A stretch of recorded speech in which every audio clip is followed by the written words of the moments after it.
O'ynayapmanmi? O'ynayapmanmi? Debma buni ichida non bor-ku.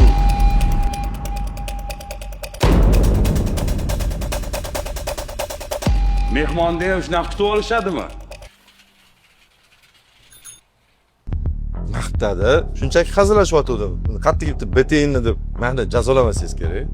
Assalomu alaykum o'g'lim. Xush kelibsiz. Siz topishlarni o'zim iltimos qilgandim. Sizni bunaqa kutib olishganlar uchun sizdan ming bor uzr. Siz birgalikda kabinetga chiqinglar.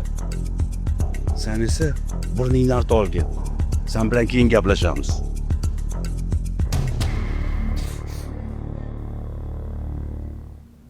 Mening ismim Sanjar Anvarovich.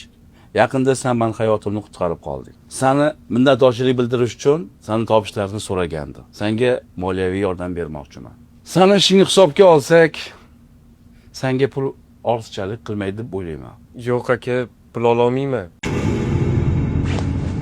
Bu albatta mardlik. Lekin men senga shu yurakdan yordam bermoqchiman. Yo'q aka, ololmayman. O'g'lim, yaxshilab o'ylab ko'rgin. Aka, ochig'ini aytadigan bo'lsam, menga hozir pul zarur, chunki onamning hayoti xavf ostida. Ularni umraga olib bormoqchi edim. Lekin inson hayotini saqlab qolganim uchun ham pul ololmayman. Undan ko'ra pulni o'zim ishlab topaman. Menimcha meni o'rnimda bo'lgan odam shunaqa qilgan bo'lar. Hamma emas, adashasiz. Masalan, mening o'g'lim bo'lsa, men ustimdan hadlab sakrab o'tib ketardi. Hattoki qo'limdagi soat yemishib ketgan bo'lishi mumkin. Keling, bunday qilamiz. Men hamma safar xarajatlarini to'lab beraman. Sen esa bu pullarni ishlab berasan. Alloh, Malika, hozir men bir ismini aytaman, yozib olgan. Kompaniyamizga stajyor qilib ishga olish kerak. Isming nima o'g'lim?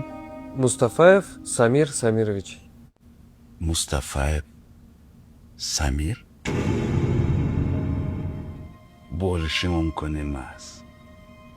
Axir meni eng yaqin do'stim Mustafayev Samir edi. Bo'lishi mumkin emas, axir